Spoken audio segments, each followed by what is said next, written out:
สวัสดีพี่น้อง โอ้ยกินง่ายๆมื้อนี้กินทอดปลาส้มเนาะเมียเฮ็ดปลาส้มแซ่บๆพี่น้องมากินน้ำกันเด้อผู้ใดอยากซื้อก็แท็กมาเด้อแท็กมาออนไลน์นี่ก็ได้มาออน Facebook ของคณะนี่หรือว่าโทรมาก็ได้สิลงเบอร์โทรให้พุ่นน่ะอ่าอืมครับลวกผัก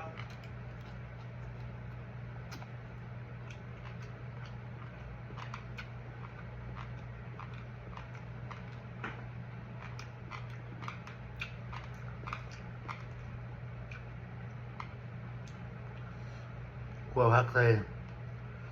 หน้ามัน